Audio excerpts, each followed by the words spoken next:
ద్యావావృద్ధి పరిహారం చేయాలంటే అర్థమేమి తేల్చి చెప్పడం.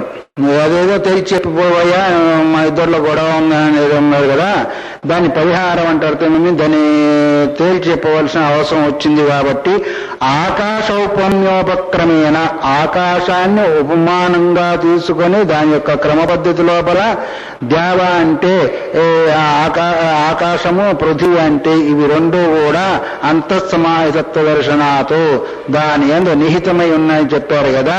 మరి ఎలా నిహితం ఉన్నదో అల్పమై ఉంది. అక్కడ బ్రహ్మం అన్నావు కదా, అదో అల్పమై ఉంది. అల్పమైన దాంట్లోపల ద్యావాపృద్ధి ఓతప్రోతమై నిహితం ఎలా ఉంది, మరి దాన్ని కూడా పరిహారం చేసి చెప్పు.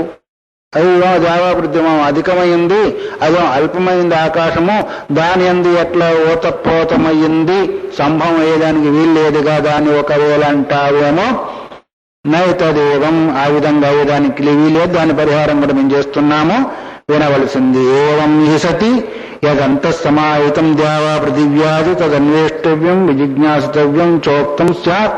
ముందు ఏదైతే అందులో చెప్పబడిందో దాంట్లో సమాహితమైందో, ఏంటి సమాహితమైంది? ద్యావా పృథివ్యాదు సమాహితమైందో ఏదైతే చెప్పబడిందో, దాన్ని వెతకాలని ఏది చెప్పబడిందో, దాన్ని తెలుసుకోవాలని ఏదైతే చెప్పబడిందో అది తత్ర వాక్యశేషో నోపబద్ధితే. అక్కడ వాక్యశేషానికి అవకాశమే లేదు. ఎందుకు అవకాశం లేదు అంటే అక్కడ ఉన్నది బ్రహ్మశబ్దమే. దాని ఈ వాక్యం అక్కడ సమన్వయమయ్యడానికి అవకాశం లేదు. ఈ వాక్యానికి ఆ సందర్భానికి ఏమాత్రం కూడా పొంతన లేదు. అస్మిన్ కామాః సమాహిత ఏష ఆత్మ అపహతపాత్మా. అస్మిన్ కామా సమాహిత, దాని యందు కోరికలు సమాహితమై ఉన్నవి. అంతేకాకుండా అపహతపాత్మ పాపరహితమై ఉంది. ఇంకా ఇతి ప్రకృతం ద్యావా పృథివ్యా సమాధానాధారమాకాశమాకృష్య అంటే అపహత పాపరహితమై సత్య సంకల్పమై విజిగిత్సమై ఆ తర్వాత పిపాసరహితమై ఉన్న తత్వం ఏదైతే ఉందో దాని యందు మాత్రమే ద్యావ అంటే ఆకాశము, పృథివీ అంటే పృథివీ, అది సమాధాన ఆధారమాకాశమాకృష్య. వీటన్నిటి కూడా ఆధారము ఆకాశ స్వరూపమైన తత్వం అని ఈ విధంగా అనుకొని చెప్పి అదే ఇహ ఆత్మానం అని విద్య వ్రజంతేతాంచ సత్యకామాన్. ఈ ఆత్మను పురస్కరించుకొని చెప్పబడినే కానీ ఆకాశాన్ని పురస్కరించి చెప్పబడింది కాదు. అది సత్యాన్ కామాన్. సత్యకామ అంటే ఏంటిది? కోరిక. సత్య సంకల్పము సత్యకామమైన తత్వాన్ని గురించి చెప్పబడింది కానీ వేరే ఉద్దేశంతో చెప్పబడింది కాదు. అందువల్ల ఈ విధంగా అచ్చశబ్దేన ఆత్మానం కామాధారమాశ్రితాంశ్చ. ఆత్మ ఏంది? ఇప్పుడు కోరికలకు ఆధారభూతం. కోరికల కంటే ఆత్మ అంటే ఆత్మాశ్రయంగానే కోరికలు కలుగుతున్నాయి కానీ ఆత్మాశ్రయం లేకుండా కోరికలు కలిగే అవకాశము లేదు. ఎందుకంటే జడంలో కోరికలు కలుగుతాయా? ఆత్మాశ్రమైన దానిలో ఆత్మాధారభూతంగా కోరికలు కలుగుతూ ఉంటాయి. కామాన్ విజ్ఞేయాన్ వాక్యశేషో దర్శయతి. ఆ కోరికలను తెలుసుకోవాలనే వాక్యశేషము మనకు సమన్వయం అవుతుంది. కాబట్టి తస్మాత్ వాక్యోపక్రమే అపి బహర ఏవ ఆకాశో హృదయ పుండరీకాధిష్టానః సహ అంతస్థైః సమాహితైః పృథివ్యాదిభిః సప్తైష్ట కామైర్విజ్ఞేయ ఉక్త ఇది గమ్యతే. ఇక్కడ మనకు తెలియవచ్చేది ఏంటంటే వాక్యశేషం ద్వారా ఉపక్రమం చేసినందువల్ల దహరాకాశం ఏదైతే ఉందో ఆ ఆకాశమందు హృదయ పుండరీకమందు అధిష్టాన రూపమైన సహ అంతస్థై లోపల నిహితమై ఉండే ఏంటి ఉన్నాయి? పృథివ్యాదివి. పృథివ్యాది ద్యావా పృథివీ అంతా కూడా ఉండి సత్యైష్ట కామై. సత్యకామం ఎవరికి ఉంటుంది? పరమాత్మకు ఉంటుంది. సత్య సంకల్పం పరమాత్మకు ఉంటుంది. అసత్య కోరికలు అసత్య సంకల్పము, అసత్య సంకల్పము అత్య కోరికలు అంటే అర్థం ఏంటిది? మిథ్యాభూతమైన వస్తు సంబంధమైన కోరికలు. మిథ్యాభూతమైన ప్రపంచం అంతా కూడా మిథ్యాభూతము. తత్సంబంధమైన కోరికలు తత్సంబంధమైన అన్వేషణ జీవుడికి ఉంటుంది. కాబట్టి పరమాత్మలో ఉండేంటిది సత్య సంకల్పము, సత్యకాముడై ఉంటాడు. విజ్ఞేయ ఉక్తౌది గమ్యతే. దాన్నే ఆ తత్వాన్ని తెలుసుకోవాలి అనేది ఈ వాక్యాలు బోధిస్తున్నాయి అని మనకు గమ్యతే తెలియవస్తుంది. అని చెప్పి సచోక్తేభ్యో హేతుభ్యో పరమేశ్వర, ముందు చెప్పిన ఏ ఏ కారణాలున్నాయో ఆ కారణాలను బట్టి దార శబ్దం చేత పుండరీక శబ్దం చేత పరమాత్మే అని నిర్ణయం అవుతుంది, దీనిలో సందేహము లేదు అని ఈ విధంగా దహరా ఉత్తరేభ్య అనే సూత్రం ద్వారా దహరాకాశము పరమాత్మే అనే విషయాన్ని నిర్ధారణ చేసి చెప్పారు. ఉత్తరేభ్య అన్నాడు కదా, ఉత్తరేభ్య అంటే ఉత్తర వాక్యాల ద్వారా ధారాకాశం పరమాత్మకి సంబంధిస్తుంది అన్నాడు. అంటే ఉత్తర వాక్యాలు అంటే అర్థమేమి? ఈ వాక్యం తర్వాత రాబోయే వాక్యాలు ఎన్నున్నాయో ఆ వాక్యాల ద్వారా అనేది. ఇప్పుడు ఆ రాబోయే వాక్యాలు ఏంటో విచారించాలా వద్దా? ఆ విచారించాలి కాబట్టి మరి మిగతా శబ్దాలు వస్తున్నాయి, మిగతా సూత్రాలు దీనికి సంబంధించిన సూత్రాలు వస్తున్నాయి అన్నారు. మిగతా సంబంధించిన సూత్రాలు ఏంటి? గతి శబ్దాభ్యాం తదాహి దృష్టం లింగంచ. గతి అంటే ఆధారము లేదా వెళ్ళడం. శబ్దాభ్యాం అంటే శబ్దం చేత. దృష్టం లింగం, లింగం అంటే ఏంటిది? గుర్తు చూడబడుతుంది. సరే, ఉత్తర వాక్యాలు అంటే ఇప్పుడు భాష్యంలో మీకు నిరూపణ. దహర పరమేశ్వర ఉత్తరేభ్యో హేతుభ్యో ఇత్యుక్తం. ఉత్తర హేతుభ్య అంటే ముందు వచ్చే కారణాల చేత వాక్యాల చేత దహర శబ్దం చేత ఏంటి పరమాత్మ చెప్పబడుతుందని ఇంతవరకు నిర్ణయము చేయబడింది. అదేంటిది? త ఏవ ఉత్తరే హేతవ ఇదానీం ప్రపంచతే. ముందు ఏ కారణాలు అయితే చెప్పబడ్డావో ఆ కారణాలను ఇప్పుడు చెబుతూ ఉన్నాను అని భాష్యకారుడు తన వాక్యంగా చెప్పాడు. దార ఉత్తరేభ్య అన్నాడు కదా, ఉత్తర వాక్యాలు ఏంటో చెప్పాలి కదా, చెప్పినప్పుడు కదా అది అవగాహనకి వస్తుంది. నువ్వు చేసిన సమన్వయం కూడా కుదురుతుంది. ఉత్తర వాక్యాలను దృష్టి పెట్టుకొని ఇప్పుడు చేస్తున్నా అన్నావు కదా, ఆ ఉత్తర వాక్యాలు ఏంటో మాకు కూడా తెలిసి రావాలి. తెలిస్తే కానీ అప్పుడు మేము ఓకే అంటాం. మీ భాషలో ఓకే, మాకు భాషలో సరే సరే అంటాం, లేకపోతే లేదు. ఇతశ్చ పరమేశ్వరుడు దహర. ఈ దహర శబ్దం చేత పరమేశ్వరుడే చెప్పబడతాడు. ఎందుకు అంటావా? యస్మాత్ దహరవాక్యశేషే పరమేశ్వరస్యైవ ప్రతిపాదకో గతిశబ్దో భవతః. ఎందుకంటావా?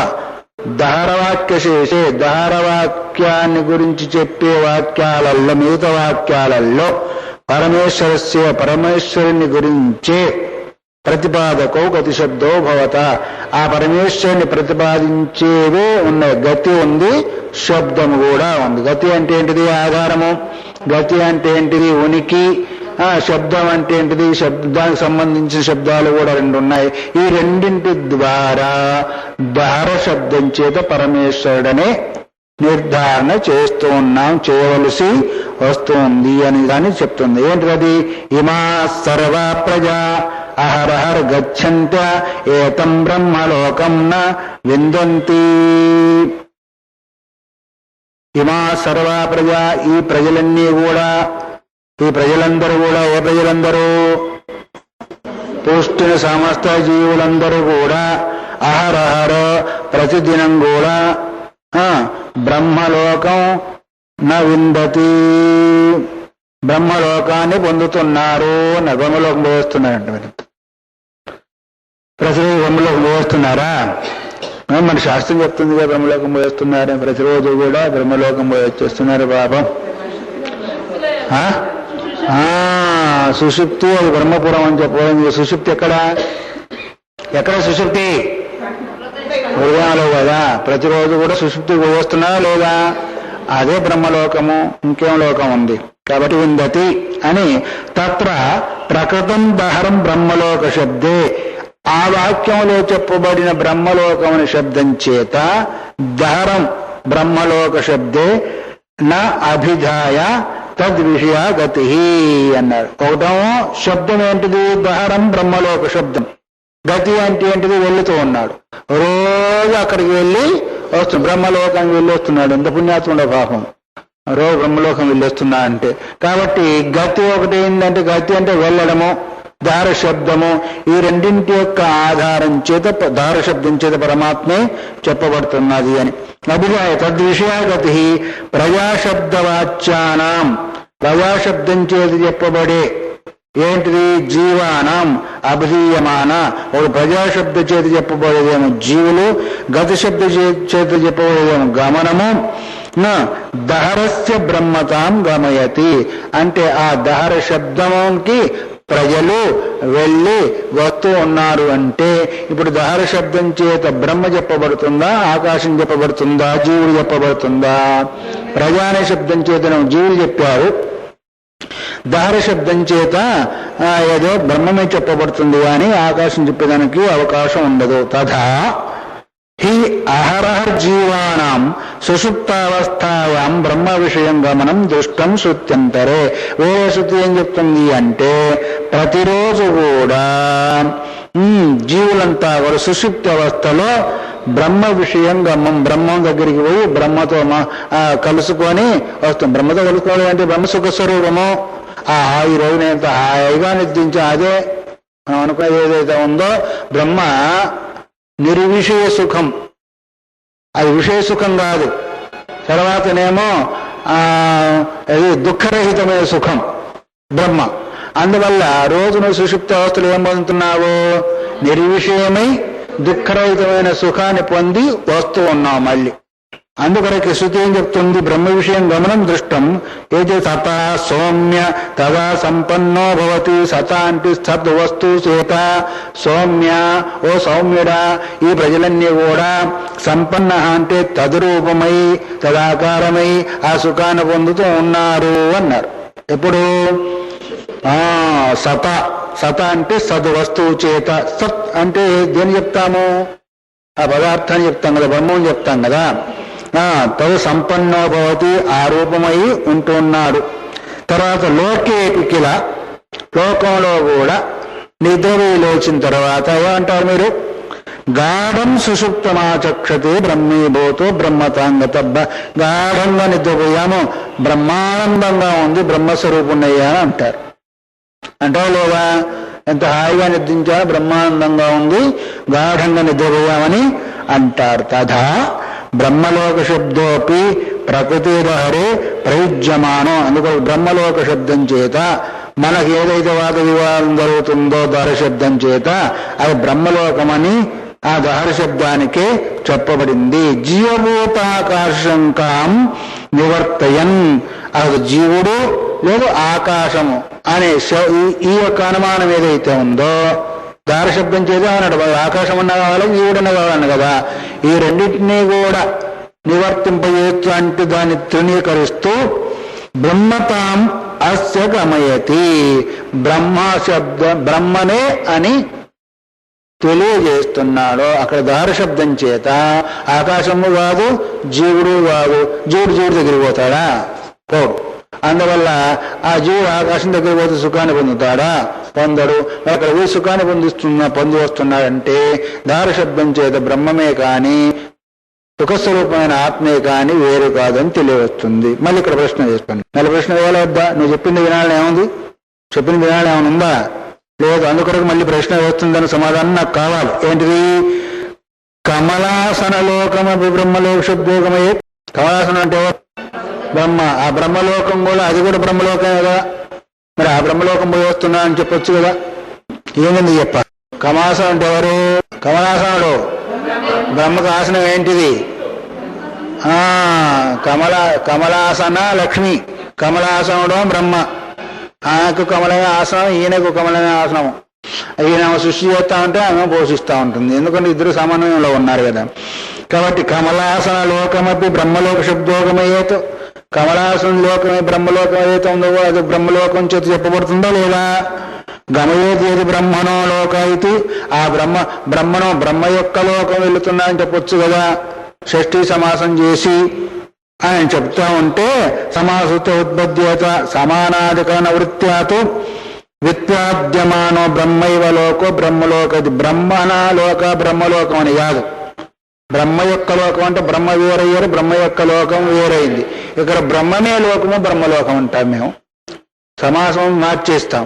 బ్రహ్మమే లోకము బ్రహ్మలోకము, ఆ బ్రహ్మలోకము వెళ్ళొస్తున్నారు అంటున్నాం. కానీ బ్రహ్మ యొక్క లోకము ఆ బ్రహ్మలోకాన్ని వెళ్ళొస్తారని చెప్పడము లేదు.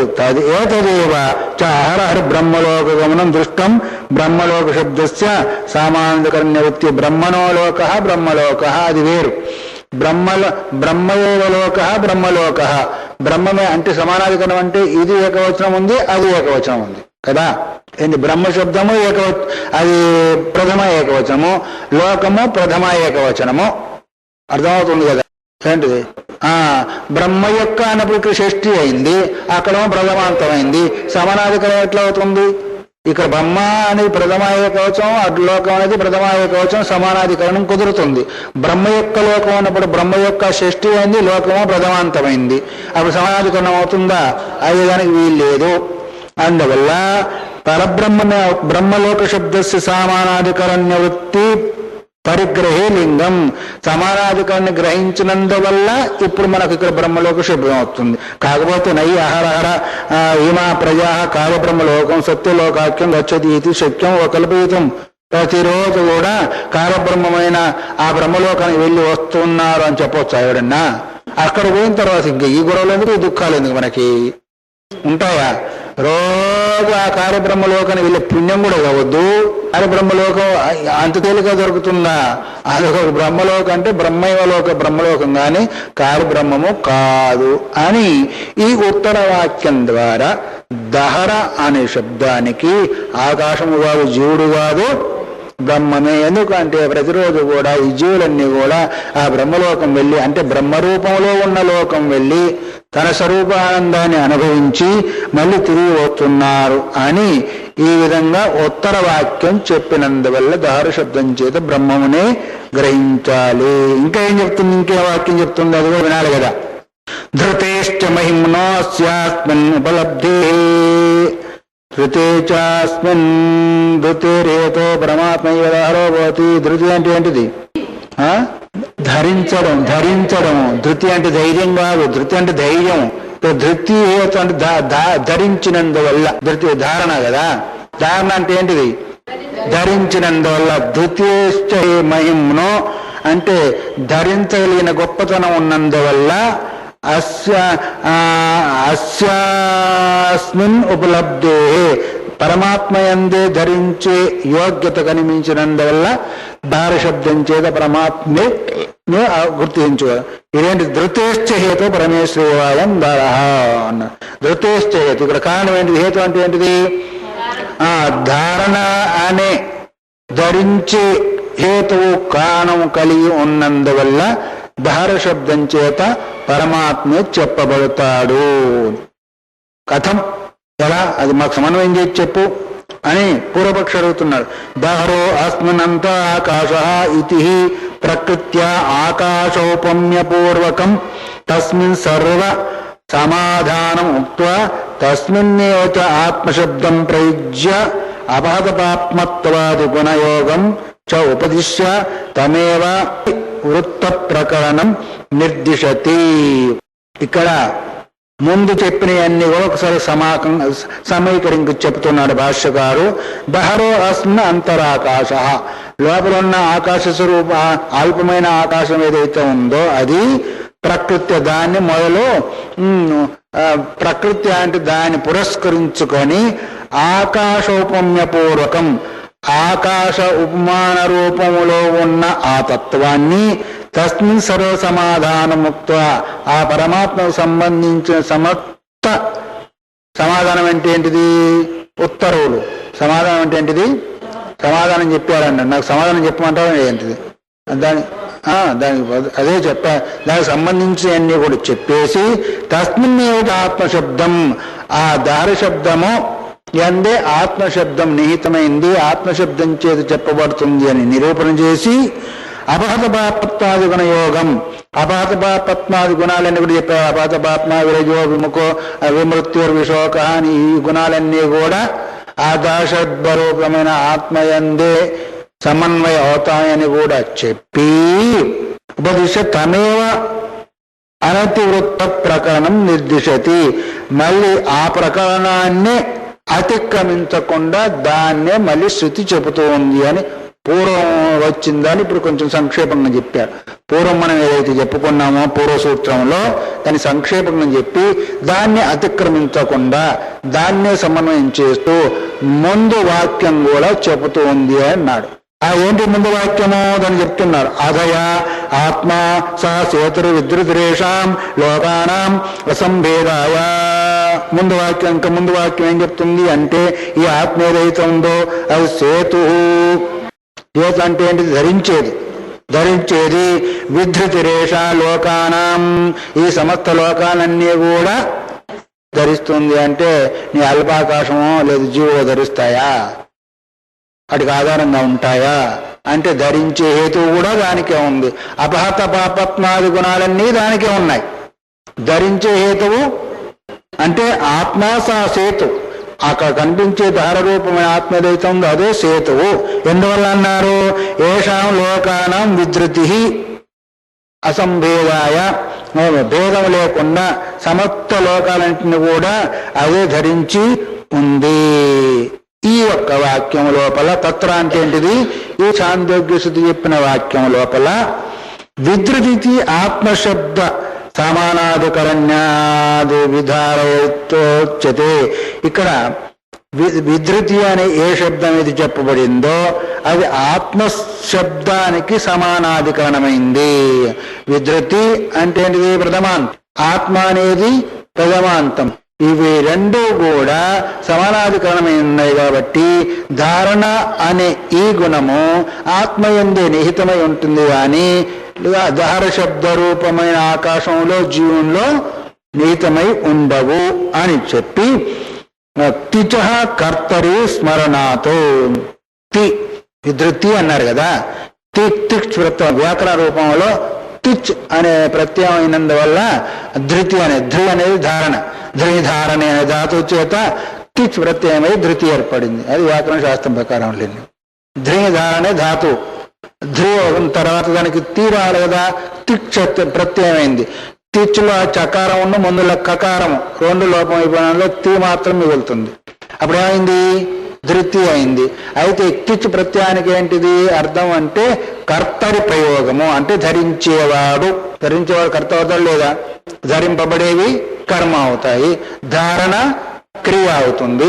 అందువల్ల ధరించబడేవాడు అనే ఈ కర్తరి ప్రయోగమైనందువల్ల యథా ఉదక సంతానస్య విధారయిత లోకే సేతు.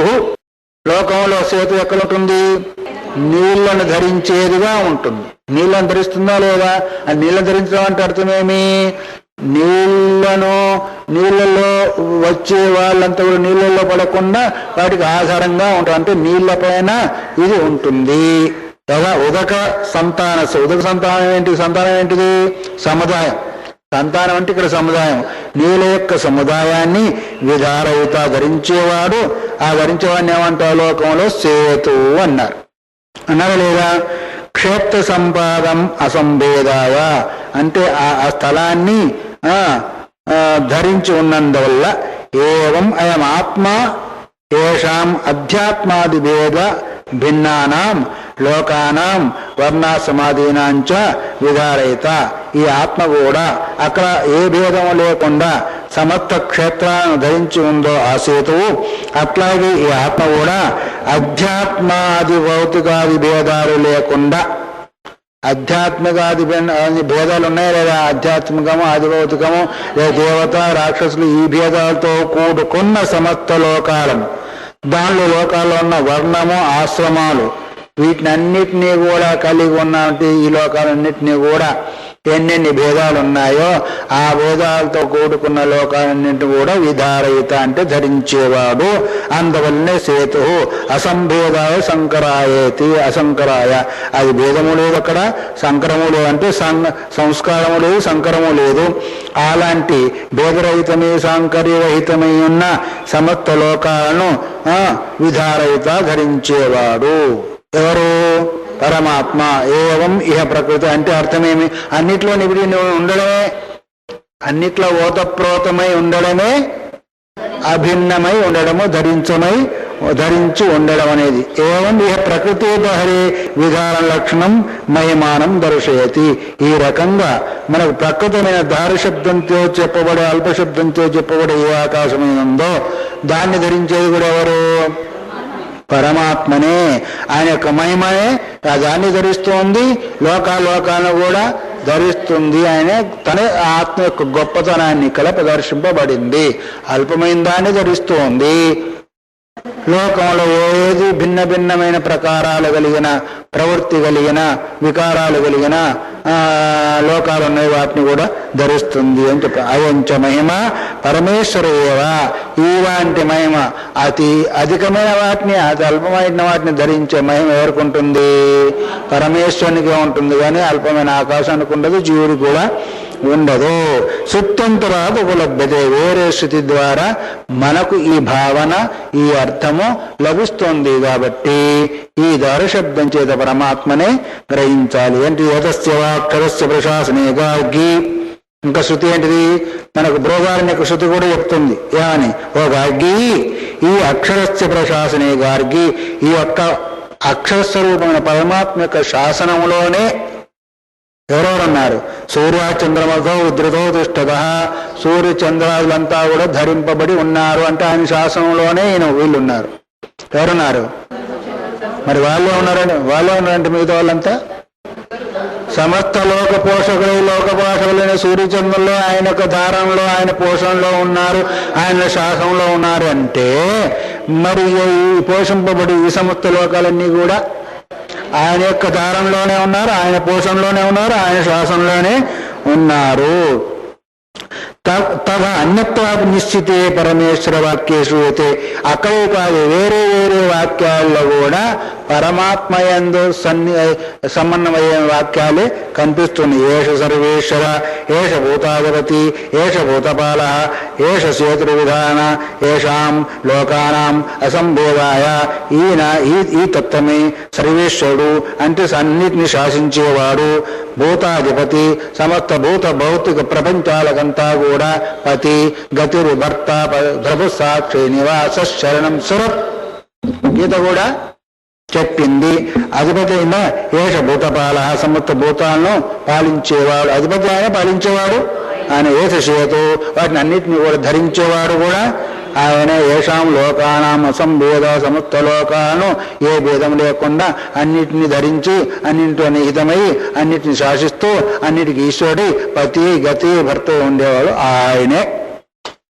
ఏం ధృతిశ్చేతో పరమేశ్వరేవ ధార. అందులో ధృతి అనే కారణం చేత, ధారణ అనే కారణం చేత పరమేశ్వరుడే దహర శబ్దం చేత చెప్పబడతాడు. దార ఉత్తరేభ్య అన్నాడు కదా, ఉత్తర వాక్యాల చేత దార శబ్దం అన్నప్పుడు ఈ ఉత్తర వాక్యాలు అంటే ఒకటొకటి బయట పెడతా ఉన్నారు. తర్వాత చెప్తే నీ సంగతి అన్నావు, నా సంగతి ఏంటి చెప్పు, ఇప్పుడు చెప్పు అని అడుగుతావు. లేదా కోపం వస్తే ఏదో ఒక్కొక్కరు బయట పెడతారు ఇంట్లో కూడా. అట్లా ద్వారా ఉత్తరేభ్య, ఉత్తర వాక్యం అంటే ఏంటి? ఈ ఉత్తర వాక్యాల చేత దార శబ్దం చేత పరమాత్మ చెప్పబడతాడు. ప్రసిద్ధేశ్చ, లోకంలో ప్రసిద్ధమై ఉంది. ఇంకోటి కూడా చెప్తున్నాడు. ఏంటి ప్రసిద్ధి? యథశ్చ పరమేశ్వరే దహరో అస్నంతరాకాశ ఇత్యుచ్యతే. ఆ తర్వాత గోదార శబ్దం చేత పరమేశ్వరుడే చెప్పబడతాడు. ఎందుకు చెప్పబడతాడంటావా? యత్ కారణమాకాశ శబ్ద పరమేశ్వరి ప్రసిద్ధ. ఎందుకు అంటే ఆకాశ శబ్దము పరమేశ్వరుని యందే ప్రసిద్ధమై ఉంది. ఎక్కడ చెప్పు? ఆకాశో నామరూపో నిర్వహిత. ఆ ఆకాశమే నామరూపాలంతా కూడా నిర్వర్తిస్తుంది. భూతాకాశం తీసుకున్నట్టయితే అది నిర్వర్తిస్తున్న జడం. భూతాకాశం జడం. నామరూపాన్ని ధరించేది, నిర్వహించేది, విభజించేది ఆకాశ స్వరూపం పరమాత్మ. భూతాకాశమా? అందువల్ల ఈ ఛాందోగ్య శుద్ధి చెప్పబడిన ప్రసిద్ధమైంది. కాబట్టి సర్వాణి హవాయమాని భూతాని ఆకాశేవ సముత్పద్యంతే. ఈ సమస్త భూతాలన్నీ కూడా ఆకాశం నుంచే ఉత్పన్నమైనవి. అంటే మరి ఆకాశం భూతమా కాదా? భూతమా దయ్యమా? భూతం. మరి ఈ ఆకాశం నుంచి సమస్త భూతాలంటే సమస్త భూతాల్లో ఆకాశం పుట్టిందో లేదా మనం అనుకున్న ఆకాశము? మరి ఆకాశం నుంచి ఆకాశం పుడుతుందా? ఆకాశ స్వరూపమైన పరమాత్మ నుంచి ఆకాశం పుట్టింది. అందువల్ల సర్వాణి హేమాని భూతాని, సమస్త భూతాలు అన్నప్పుడు ఆకాశం కూడా వస్తుందా లేదా? సమస్త భూతాలు, ఆ భూతాలు ఎన్ని? 5. 5 మొదటిది ఏంటిది? ఆకాశము. మళ్ళీ ఆకాశం నుంచి సముత్పత్తి ఎంత అంటే ఆకాశం మొదలు పుట్టిందా తర్వాత పుడుతుందా? ఆకాశం నుంచి పుడుతుంది అంటే ఆకాశం మొదలుంది కదా, ఆకాశం మొదలు ఉంటే మళ్ళీ ఇంకో ఆకాశం పుట్టేదానికి అవకాశం లేదు కదా. అందువల్ల ఈ ఆకాశ శబ్దం చేత పరమాత్మ గ్రహించాలా వద్దా? ఈ ఆకాశం ఉంటే సమస్త భూతాలు పుట్టినాయి అంటే అసలు శృతి ఏం చెప్పింది? ఆకాశ శబ్దం చేత పరమాత్మను బోధించింది. అందువల్ల ఇది ఆకాశ శబ్దము పరమాత్మ యందు ప్రసిద్ధమై ఉన్న కారణం చేత ఇత్యాది ప్రయోగ దర్శనాత్ జీవేతన కొంచెం ఆకాశ శబ్ద ప్రయుజ్యతే. జీవుని యందు ఆకాశ శబ్దం ప్రయోగం చేసేదానికి వాడు ఇంతే ఉండే, ఏకదేశమై ఉండే, పరిచ్ఛిన్నం ఉండే. ఆ జీవుని యందు ఆకాశ శబ్దం ఎక్కడైనా ప్రయోగం అవుతుందా? ఒకవేళ ప్రయోగం అయితే ఆ జీవు నుంచి భూతాలన్నీ పుడతాయా? బాగా పరిచ్ఛిన్నమై ఉండే ఆ జీవుని ఎవరన్నారు? ఉపాధి యందు అభిమానం కలిగిన వాడు జీవుడు. అయితే ఇవన్నీ పుట్టిన తర్వాత జీవుడయ్యాడా, పుట్టకముందే జీవుడయ్యాడా? పంచభూతాలు పుట్టిన తర్వాత దాంతో శరీరం తయారైతే దాని యందు అభిమానం కలిగి ఉంటే కూడా అప్పుడు జీవుడయ్యారు. మరి భూతాలన్నీ కూడా జీవుని పుట్టినాయి, ఆకాశబ్దం చేత జీవుడని చెప్పబడితే దాని నుంచి భూతాలని పుట్టినాయి అంటే సమన్వయం ఏమవుతుందా? ఆ విధంగా అవకాశము లేదు. అందువల్ల భూతాకాశస్తు సత్యామ అపి ఆకాశబ్ద ప్రసిద్ధావు ఉపమా ఉపమేయ భావాత్ అసంభవ నహి ప్రగ్రహీతవ్య. పోనీ భూతాకాశం తీసుకుంటామంటే అక్కడ ఉపమానం ఉపమేయం. ఉపమానం ఏంటిది? ఇది భూతాకాశము.